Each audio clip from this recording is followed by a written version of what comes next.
Alhamdulillahil wahidil qahhar al-mukawwiril laili 'alan nahar tabsiratan li ulil absar tazkiratan li ulil qulubi wal afkar. Asyhadu an la ilaha illallah wahdahu la syarika lah wa asyhadu anna Muhammadan 'abduhu wa rasuluhun nabiyyul mustafal mukhtar. Allahumma salli wa sallim ala Muhammad wa ala alihi wa ashabihi al-abrar. Amma ba'd, ya ayuhan nas, usikum wa nafsi bi taqwallahi faqad fazal muttaqun. Faqad qala Allah ta'ala fil Qur'anil Karim wa huwa asdaqul qailin. A'udzu billahi minasy syaithanir rajim. Bismillahirrahmanirrahim.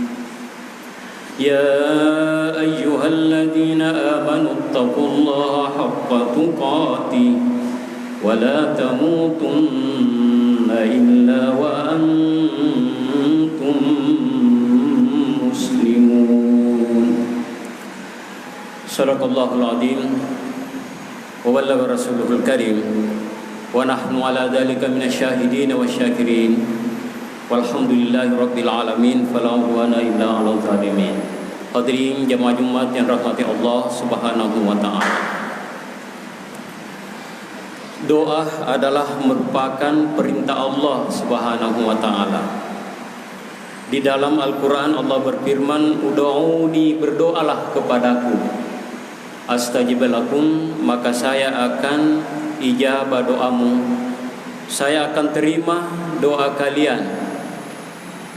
Saya akan terima, berkenan menerima doa-doa kalian."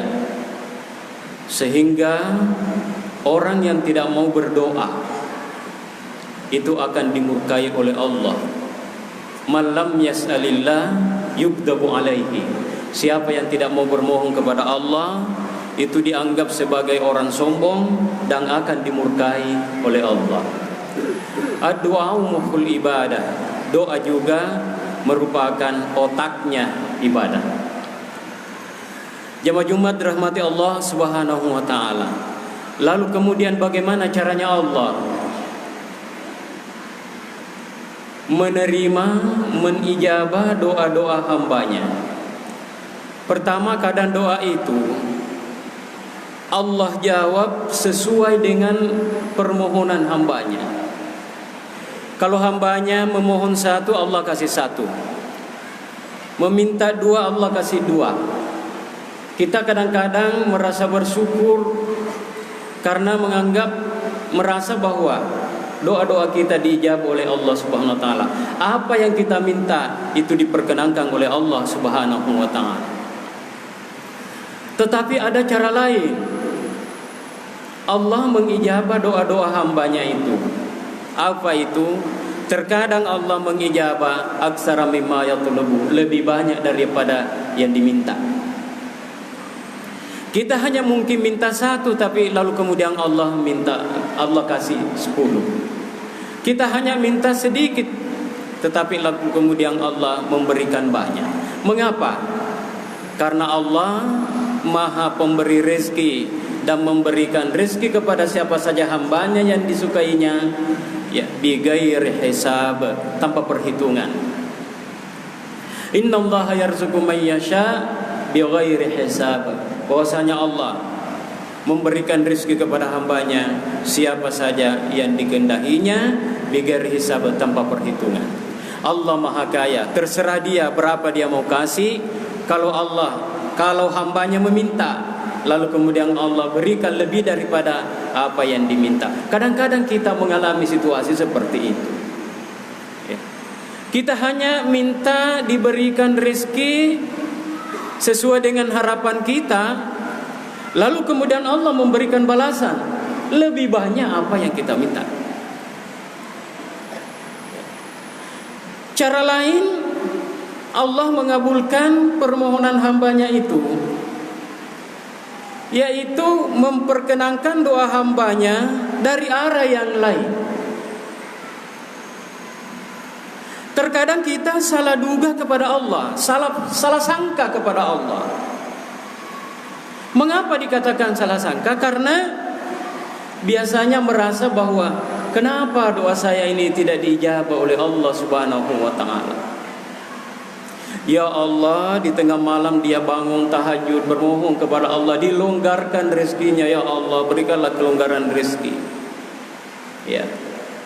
Lalu kemudian Allah menjawab doanya itu, tetapi dari arah yang lain. Ya. Dari arah yang lain. Dari bentuk dengan bentuk yang lain. Ada orang memohon dilonggarkan rezekinya, tapi tidak diberikan sesuai dengan permintaannya itu. Lalu kemudian Allah beri anak. Ya. Itu artinya Allah menjawab dalam bentuk yang lain. Tapi kadang-kadang orang itu tidak merasa bahwa dirinya diberikan rezeki oleh Allah Subhanahu wa taala. Ya. Lalu kemudian terkadang juga Allah memberikan rezeki, menjawab doa hambanya, ya, dari arah yang tak terduga. Apabila kita diberikan rezeki oleh Allah Subhanahu wa taala dan kita tidak pernah memperkirakan datangnya, tidak pernah kita duga rezeki itu tiba-tiba ada, ya, barangkali itulah jawaban dari doa-doa yang selama ini kita panjatkan kepada Allah Subhanahu wa taala. Ya. Dan juga sebagai pertanda bahwa kita pernah berbuat baik. Ya, yang punya nilai keikhlasan yang tinggi di sisi Allah Subhanahu wa taala. Lalu kemudian tidak diperkirakan, tiba-tiba Allah kasih kita rezeki. Ya. Tiba-tiba Allah kasih rezeki yang berlipat ganda. Sering kita mengalami situasi seperti itu, Pak. Tidak disangka-sangka, tiba-tiba ada orang yang bawakan kita rezeki. Ya. Kita sudah lupa bahwa pernah berbuat baik kepada seseorang, tiba-tiba orang itu datang memberikan rezeki kepada kita. Ya. Kita sering mengalami seperti itu, Pak. Tidak diduga-duga datangnya, tiba-tiba rezeki itu datang. Itu namanya rezeki yang tak terduga. Di dalam Al-Quran Allah berfirman, "Wa may yattaqillah yaj'al lahu makhraja." Siapa yang bertakwa kepada Allah Subhanahu wa taala, yaj'al lahu makhraja, maka Allah akan memberikan jalan keluar dari persoalan-persoalan yang dia hadapi, dari kesulitan yang dihadapi. Syaratnya cuma satu, Pak, bertakwa kepada Allah. Sandarkan diri kita sepenuhnya kepada Allah Subhanahu wa taala. Curhat kepada Allah, jangan curhat kepada tetangga. Kalau kita menghadapi persoalan-persoalan hidup yang sulit kita pecahkan, silakan melapor kepada Allah. Sampaikan kesulitan-kesulitan kita kepada Allah Subhanahu wa taala. Bangun tahajud, laksanakan salat 2 rakaat, lalu kemudian mohon kepada Allah Subhanahu wa taala agar diberikan jalan keluar dari kesulitan yang sedang kita hadapi. Jaminannya Allah, wa may yattaqillaha yaj'al lahu makhraja wa yarzuqhu min haitsu la yahtasib. Dan Allah akan memberikan rezeki min haitsu la yahtasib, dari arah yang tak diduga-duga datangnya. Kemudian Allah kadang-kadang memberikan dalam bentuk yang lain, tetapi bentuknya menjauhkan diri, menjauhkan kita, memelihara kita dari bahaya, menyelamatkan kita dari kecelakaan. Sesungguhnya itu adalah jawaban doa kita bila memohon rezeki kepada Allah Subhanahu wa taala. Allah melihat, wah, apa yang dimohon oleh hamba saya ini, ya, sebenarnya belum pantas diberikan pada saat itu. Taubahnya seorang ayah, ya, yang kalau anaknya masih di bawah umur, katakanlah dia masih SD, duduk di bangku kelas 3, kelas 4. Lalu kemudian bermohon kepada ayahnya, "Pak, belikan saya motor supaya ada yang bisa saya pakai ke sekolah." Ya, bapaknya melihat ini anak saya belum pantas pakai motor, bisa berbahaya kalau saya belikan motor. Lalu kemudian ayahnya mengatakan, "Nak, jangankan motor nak, mobil pun ayah bisa belikan. Tapi untuk saat ini, ya, saya lebih sayang kepada kamu. Saya sangat sayang kepadamu nak, sehingga saya tidak belikan motor. Nanti pada saatnya baru kamu kubelikan." Terkadang kita bermohon seperti itu kepada Allah. Lalu kemudian Allah melihat dalam ilmunya Allah, ini bahaya kalau apa yang dimohon hambaku ini dan saya penuhi sesuai dengan permintaannya itu bisa berbahaya pada dirinya. Ya, maka saya tahan dulu. Ya, saya tahan dulu. Nanti pada saatnya baru saya perkenankan permohonan apa yang dimohon oleh hamba saya itu. Ya, jangan sampai apa yang kita mohon sekarang ini lalu kemudian dipenuhi permohonan kita, ya, pada akhirnya apa? Kita menjadi lupa diri pada Allah Subhanahu wa taala. Ya. Banyak orang seperti itu, Pak. Ya.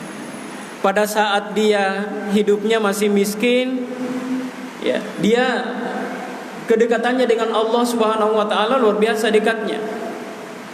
Ya. Sehingga Sa'labah yang terkenal dalam kisah itu ketika mohon kepada Rasulullah sallallahu alaihi wasallam, "Tolong doakan kami ya Rasul, ya, agar rezeki kami ini membaik, kehidupan kami membaik seperti sahabat-sahabat lainnya." Ya, ini Sa'labah dilaporkan oleh sahabat kepada Rasulullah.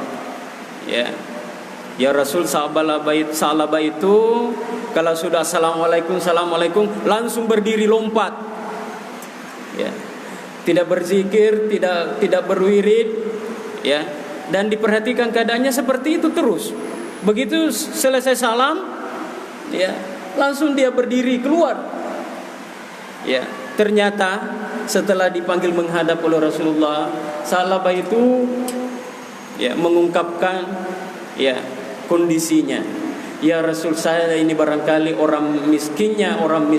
Saya yang paling miskin di antara sahabat-sahabat. Saking miskinnya saya, cuma satu pakaian ibadah saya pakai berdua dengan istri saya. Jadi kalau saya ke masjid salat jamaah, istri saya menunggu di belakang karena dia ingin pakai pakaian ibadah yang saya pakai itu. Tolong doakan." Nabi mengatakan, "Hai Sa'labah, kondisimu, keadaanmu sekarang ini sudah bagus. Ya. Tingkat kedekatanmu kepada Allah Subhanahu wa taala itu sudah bagus. Tidak usah minta yang lebih daripada itu. Saya khawatir, ya. Saya khawatir kalau kamu diberikan rezeki yang banyak lalu kemudian kamu lupa diri." Salah mengatakan, "Bukan macam saya ya Rasul. Saya ini orang rajin salat, ya. Bukan macam saya yang lupa diri pada Allah Subhanahu wa taala. Bagaimanapun kondisi dan keadaan saya." Nabi mengatakan, "Hai Sa'labah, ma akhafu alaikumud dunya walakin akhafu alaikumul iman." Saya tidak khawatirkan duniamu, tetapi yang saya khawatirkan adalah imanmu. Dan ternyata betul. Ketika dia diberikan 2 ekor kambing oleh Rasulullah, kemudian didoakan, kambingnya berkembang. Akhirnya apa? Yang terjadi pertama tidak rajin lagi salat jamaah seperti biasanya. Dia nanti datang salat jamaah, ya, ketika maghrib. Berkembang terus, akhirnya apa? Ya, tidak ditemukan lagi salat duhur, asar, maghrib, isya. Ya, dia hanya ditemukan sekali salat jamaah, nanti kalau subuh baru diketemukan. Dan setelah berkembang terus, salat 5 waktu tidak pernah lagi diketemukan di masjid. Nanti diketemukan setelah salat Jumat. Ya, sehingga banyak kondisi masjid seperti itu, Pak. Nanti ramai masjid itu, bahkan ada masjid tidak muat jamaah. Itu nanti kalau hari Jumat. Padahal kalau mau melihat kekuatan, kalau mau mengukur kekuatan umat Islam, lihat dari salat jamaahnya. Kalau dia mampu menjadikan masjidnya itu, kondisinya salat jamaahnya itu duhur, asar, maghrib, isyanya, salat subuhnya seperti kalau salat Jumat, maka itu pertanda hebat betul di tempat itu. Ya, tapi hampir rata-rata masjid itu nanti penuh kalau salat Jumat. Ya, kalau mau lihat kekuatan umat Islam di tempat itu, lihat salat subuhnya. Kalau dia mampu menjadikan salat subuhnya seperti ramainya kalau salat Jumat, itu luar biasa. Ya, sahabat ini tidak pernah lagi diketemukan salat Jumat. Nanti dia sekali setahun dia salat, nanti Lebaran baru dia datang salat. Mengapa? Karena dia sudah jauh dari kampung itu, keluar cari tempat karena kambingnya berkembang. Akhirnya apa? Lupa hak-hak pada hartanya. Ya, inilah yang dikhawatirkan Rasulullah SAW. Jadi kadang-kadang doa-doa kita dijawab oleh Allah Subhanahu wa taala dalam bentuk yang lain. Kita diselamatkan oleh Allah pada hari itu. Ya.